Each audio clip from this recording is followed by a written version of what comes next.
vengeance. Have you seen like the homeless situation in LA? Bro, LA That is a is- shithole.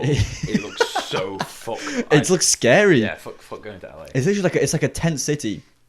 When I went to Leeds Festival, it was like it's like the places where you would go and camp. Yeah, obviously campsites full of just tents. It literally looked. You couldn't see grass. It was just tents. And I imagine LA is probably going to be the same.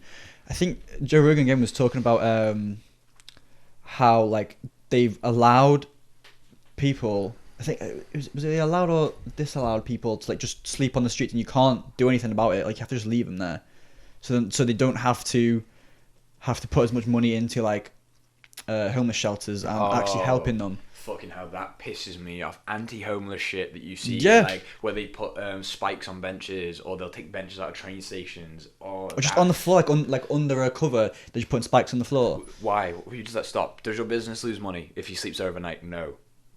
Has he now got one less place to sleep? Yes. I think the kind of idea they have of trying to do it is they want the areas to look nicer, because obviously it's, you know, for a tourist, it's not going to look the best if you've got loads of homeless people on your streets. But when you're kind of trying to tackle the problem in a just like cover it with a blanket, it makes it worse. Yeah, but if you don't want homeless people on the streets, get homeless people off the streets and into shelters, into like homes. See, that's the problem, because like when the shelters are like overrun, like what if there's not enough? Surely you can't have enough shelters for every single homeless person, especially in LA now. No, you like, because 100% they've let the situation go completely out of control. There's hundreds of thousands of people like sleeping homeless. Like they are like they're gonna need help from other states to actually solve that homeless problem. But what if they had a shortage of guns? That get fixed. Or there was some money that, you know, they had an excess amount of money. Their pockets would get lined. Of course, yeah. The thing is, when it comes to that sort of issue, it's a big issue and it's a scary issue because the number's so large.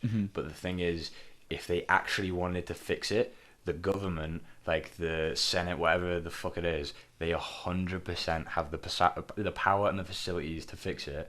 But instead, they put it into back pockets, into little like streams, into money laundering. There is nothing that.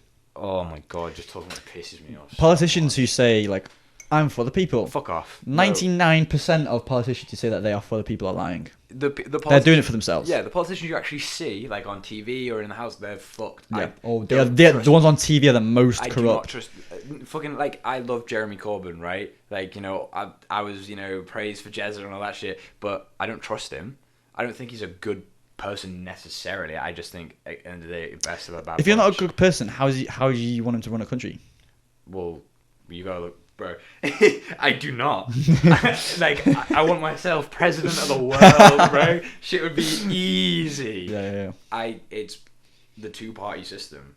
There's the red versus blue across like America, like and the UK as well. Yeah, you're fucked it. There's the Green Party, right? If the Green Party were in power, man, sunshine and rainbows every day. It doesn't seem like there's any actual like any political group that seems like they stand for us and that they could actually make a difference. Yeah, because if there is, then they're too unknown and too far down to actually get even in the election. Yeah. Because it's just Conservatives and Labour that dominate the election, and the same with America. It's what's it? Republican and Democrat. Yeah. It's the same. They're too high up in power. You need. Because again, it's like the whole nation. You have to convince the whole nation to start looking at other parties. Well, that's what the like. There's in the Fifth Amendment or whatever. I don't know if it's the fifth, but in that fucking scripture they talk about how I think it's every 19 years or something. The whole system should be redone and gets redone, because otherwise the two-party system starts and it ruins the entire thing. It's crazy how they kind of knew. Yeah, like like they knew what probably was gonna happen. Yeah.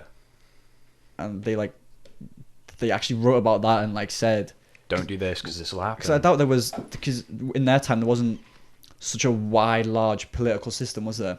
No. Yeah, no, it was like kings and queens, wasn't it? Yeah, it was. So there wasn't really. No. To be able to predict that to happen, and to know the consequences that those things would have is pretty cool. Yeah. You can tie it back to social validation as well, especially with the two-party system. Yeah.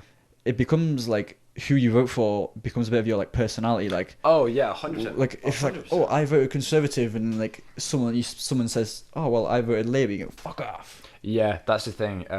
I don't think you should necessarily in the UK judge someone for their political opinions, because it doesn't mean they're a good or bad person. It just means their priorities are different to yours, unless you vote for UKIP. I feel like if you vote for Nigel Farage, then everything I've just said doesn't apply to you. In America, sorry, go on. No, that's the main point I want to get across. Don't vote for UKIP. In America, it definitely seems like that party,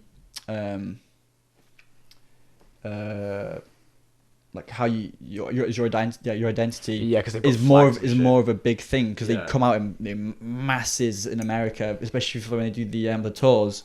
Like you see on the news in the UK. And it's like, oh, Boris Johnson's doing a tour. Like, there's not like hundreds of thousands of people coming out to see Boris Johnson. No, fucking Keir Starmer walked around Mold. Yeah. Like, no one knew. No.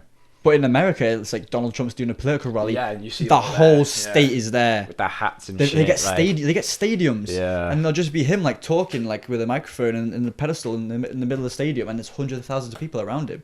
That's crazy. It's mental. They've got such like a I don't know, like a celebrated performance in America, if that makes sense. Everything they do is like say, you know how we've got like an Astro, and as a school we're very lucky to have that, because not everyone has that.